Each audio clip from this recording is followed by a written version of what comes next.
A very good morning to all of you. Today, this is my seventh lecture and this is continue lecture of sixth lecture.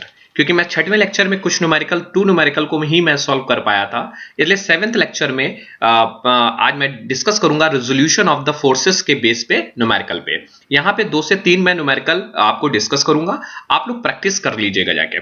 तो let's start. आइए इस question को देखते हैं और पहले language समझते हैं। कहते हैं आज system of force are acting at the corner of a rectangular block. एक रेक्टेंगुलर ब्लॉक पे कुछ फोर्सेस एक्ट कर रहे हैं। सिस्टम ऑफ फोर्सेस क्यों कह रहा है? क्योंकि वो मोर देन टू फोर्सेस की बात कर रहा है। देखिए बेसिक से ही मेरी सारे लेक्चर आपने बहुत कायदे से सुने होंगे, तो आपको कोई भी लैंग्वेज पकड़ने में कि सिस्टम ऑफ फोर्सेस का मतलब क्या है। क्योंकि आपको मैंने पहले बताया सिस्टम ऑफ फोर्सेस होते हैं जब आपके टू और मोर देन टू फोर्सेस एक जगह एक बॉडी पे एक्ट करने लगते हैं, that is called the system of the forces. तो एक रेक्टेंगुलर ब्लॉक पर more than to forces act कर रहे हैं, इसीलिए इसको सिस्टम ऑफ फोर्सेस कह रहे हैं। Determine the magnitude and direction of the resultant force. Determine the magnitude and the direction of the resultant force. अब मेरे कुछ स्टूडेंट हैं जो इसको सोचेंगे, आपके सामने तो भी सॉल्यूशन दिया हुआ है क्योंकि मुझे तो बताना है, लेकिन अभी कुछ स्टूडेंट मेरे सोचेंगे इसको क्यों नहीं पैरेललोग्राम लॉ ऑफ मेथड से लगा दे। नहीं, parallelogram of law of method से बेटा इसको नहीं लगा सकते। क्यों नहीं लगा सकते?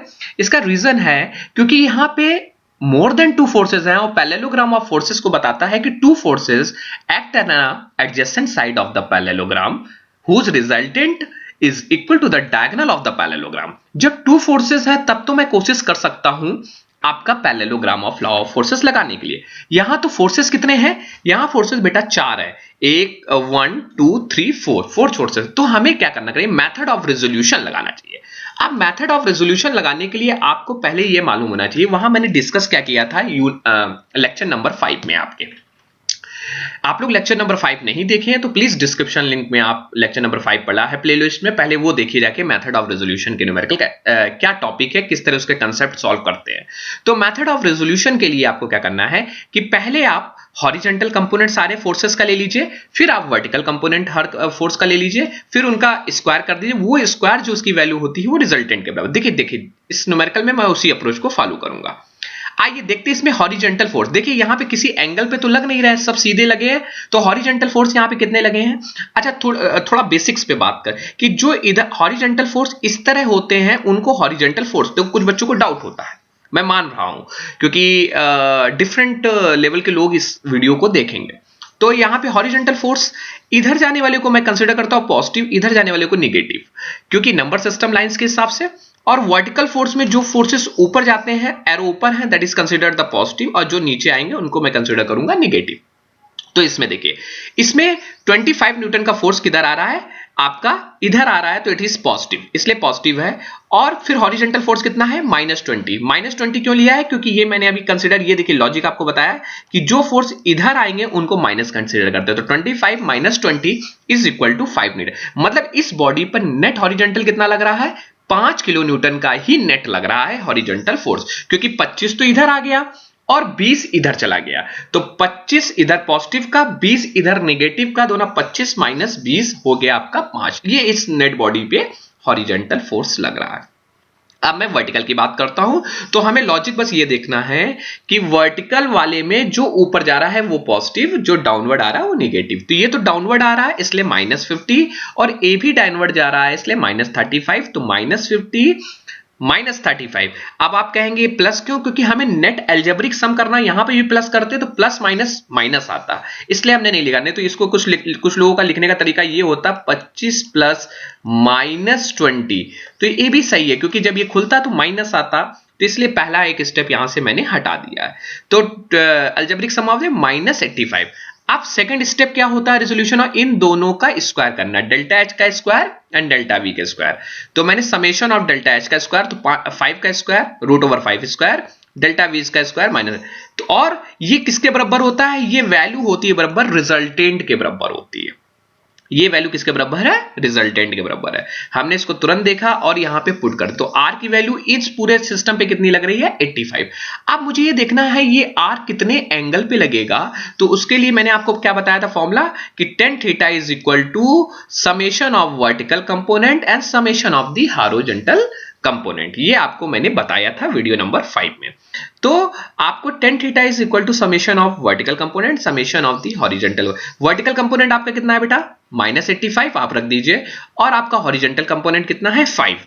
आप इसको सॉल्व करेंगे with the help of the calculator, then theta is equal to 86.8 degree. तो delta H is positive and delta V is negative. अब आप देखिएगा हॉरिजॉन्टल कंपोनेंट पॉजिटिव है और वी निगेटिव, तो कौन से क्वाड्रेंट में जाएगा, आपको मालूम है क्वाड्रेंट बनाया, ये मान के चलिए ये इसमें क्या होगा, इसमें दोनों पॉजिटिव, इसमें क्या होगा हॉरिजॉन्टल कंपोनेंट क्या होगा निगेटिव होगा और वर्टिकल कंपोनेंट पॉजिटिव होगा। इसमें हॉरिजॉन्टल कंपोनेंट निगेटिव और वर्टिकल कंपोनेंट भी निगेटिव। यहां हॉरिजॉन्टल कंपोनेंट क्या होगा, पॉजिटिव होगा और निगेटिव, तो इस क्वाड्रेंट में लाई करेगा तो 90, 180 और 180 270, तो 270 से 360 के बीच ये एंगल कहीं लाई करेगा। तो वही देखिए 270 और 360 के बीच ये एंगल कहीं पे लाई कर रहा है। क्यों लाई कर रहा है, क्योंकि हॉरिजॉन्टल कंपोनेंट हमारा पॉजिटिव है और वर्टिकल कंपोनेंट हमारा निगेटिव है। तो हमें क्वाड्रेंट के हिसाब से देखना है कि कहां पे हमारा, तो यहां पे तो दोनों पॉजिटिव होते हैं, यहां पे क्या होता है हॉरिजॉन्टल निगेटिव होता है, वर्टिकल पॉजिटिव होता है, यहां पे क्या होता है आपका हॉरिजॉन्टल और वर्टिकल दोनों निगेटिव होते हैं, और यहां पे आपका वर्टिकल निगेटिव होता है, हॉरिजॉन्टल पॉजिटिव होता है। तो आपको चारों क्वाड्रेंट मालूम हो गए, आपने उससे 360 से इस एंगल को क्या कर देंगे, माइनस कर देंगे, आपको एंगल मिल जाएगा कि विद रेफरेंस x कितनी देर पे ये एंगल लगेगा। तो this is the basic numerical of resolution of the forces. देखिए नेक्स्ट, ये बहुत इंपॉर्टेंट न्यूमेरिकल है, इस पे मैं डिस्कस करूंगा। अभी तक क्या था, वो एंगल पे हम लोग डिस्कस नहीं कर रहे थे। तो यहां पे हम बात करते हैं बेटा कि इस वाले न्यूमेरिकल की बात करेंगे, बहुत अच्छा न्यूमेरिकल मुझे लगता है। ये देखिए कुछ फोर्सेस हैं, 20 Newton, 30 Newton, 40 Newton, 50 Newton, 60 Newton के फोर्स एक सिस्टम पे लग रहे हैं। इनका आपको मैग्नीट्यूड मतलब इसके रिजल्टेंट का मैग्नीट्यूड फाइंड करना, और तो इस तरह के भी न्यूमेरिकल आपके रिजोल्यूशन ऑफ फोर्सेस से ही सॉल्व होंगे बेटा। क्यों रिजोल्यूशन, क्योंकि ये दो फोर्सेस हैं नहीं, इसलिए पैरेललोग्राम लगा नहीं सकते हो, और अभी मैंने लामी आपको इंट्रोड्यूस की नहीं है, और लामी भी 3 फोर्सेस पे लगाई जाती है। तो रेजोल्यूशन ऑफ फोर्स बेस्ट है, आप लगा लीजिए। अभी नेक्स्ट न्यूमेरिकल एक देखा था, रेजोल्यूशन ऑफ फोर्सेस पे था। तो देखिए इसमें भी क्या करेंगे, हॉरिजॉन्टल कंपोनेंट, आप फोर्स ले लेंगे सारे, और वर्टिकल फोर्सेस आप सारे ले लेंगे, और उन दोनों का स्क्वायर करके वो रिजल्टेंट के बराबर रख देंगे, ये हमारा रिजल्टेंट आ जाएगा। अब पहले वाले न्यूमेरिकल, इस न्यूमेरिकल में दिक्कत क्या है, ये कुछ एंगल पे लगा है। तो देखिए 20 लेते हैं तो 20 cos 0 डिग्री, क्योंकि देखिए कोई एंगल नहीं है, बिल्कुल सीधा है cos रे। आप दूसरे वाला फोर्स लेते हैं 30, तो दूसरे वाले फोर्स का क्या होगा, हॉरिजॉन्टल कंपोनेंट, इसका हॉरिजॉन्टल कंपोनेंट क्या होगा 30 न्यूटन का कितने एंगल बना रहा है 30 cos 30 डिग्री। किसी को दिक्कत है तो मैं ऐसे बता सकता हूं, ये देखिए ये y है, ये x है, और आप इंडिविजुअल भी करके देख सकते हैं। ये कौन सा फोर्स आप लगा रहा है, 30 न्यूटन का आपका फोर्स लगा रहा है, कितने पे लग रहा है आपका 30 डिग्री पे लग रहा है।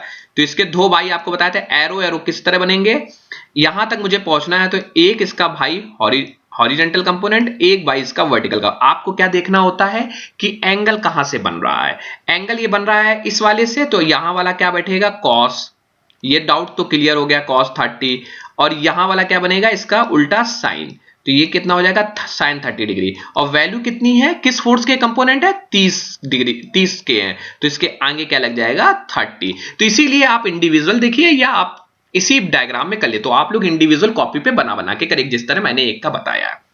तो क्या हो जाएगा इसका कंपोनेंट 30 cos 30। अब इस 40 वाले का क्या होगा, तो एंगल देखिए यहां से कितना होगा 30 + 30 60 हो गया, इसके लिए एंगल कितना हो गया यहां से 60 हो गया, तो 40 + cos 60 डिग्री। इसीलिए नेक्स्ट वाले का क्या होगा 50 90 डिग्री, 50 cos 90 डिग्री, 60 का इसके लिए क्या हो जाएगा 120 डिग्री। तो आपने सारे component with the help of calculator ये वैल्यू आप सॉल्व करेंगे तो आपका हॉरिजॉन्टल कंपोनेंट की वैल्यू इतनी आ जाएगी। आप इसी तरीके वर्टिकल सॉल्व करिए। आप वर्टिकल कौन सा वैल्यू कंसीडर करेंगे, ये वाले जो आप कंपोनेंट के, तो पहले वाले का कितना आएगा, इस वाले का तो कुछ नहीं आएगा क्योंकि 20 sin 0 डिग्री, क्योंकि इस पे तो कोई कंपोनेंट बनेगा नहीं क्योंकि सीधा है, इसके कोई तो बनेगा नहीं, तो लेकिन तब भी लिख देंगे 20 sin 0 डिग्री। इसका क्या होगा 30 sin 30 डिग्री, इसका क्या होगा 30 sin 30 डिग्री। इसका क्या बनेगा, इसी तरीके ऊपर बनेगा, क्या बनेगा ऊपर जा रहा होगा एरो, तो 40 sin 60 डिग्री। इसका क्या बनेगा 50 sin 90 डिग्री, बिल्कुल क्योंकि स्ट्रेट बनेगा तो sin 90 डिग्री, और इसका क्या बनेगा 60 120 न्यूटन। आप इसको with the help of calculator आप इसको सॉल्व करेंगे, दोनों निकल, तो रिजल्टेंट क्या होता है रूट का स्क्वायर। आपने दोनों को कर दिया, और टेन थीटा आपने रिजल्टेंट निकाली, लेकिन ये रिजल्टेंट किस एंगल पे निकलेगा, फिर वही basic formula, ratio of vertical component and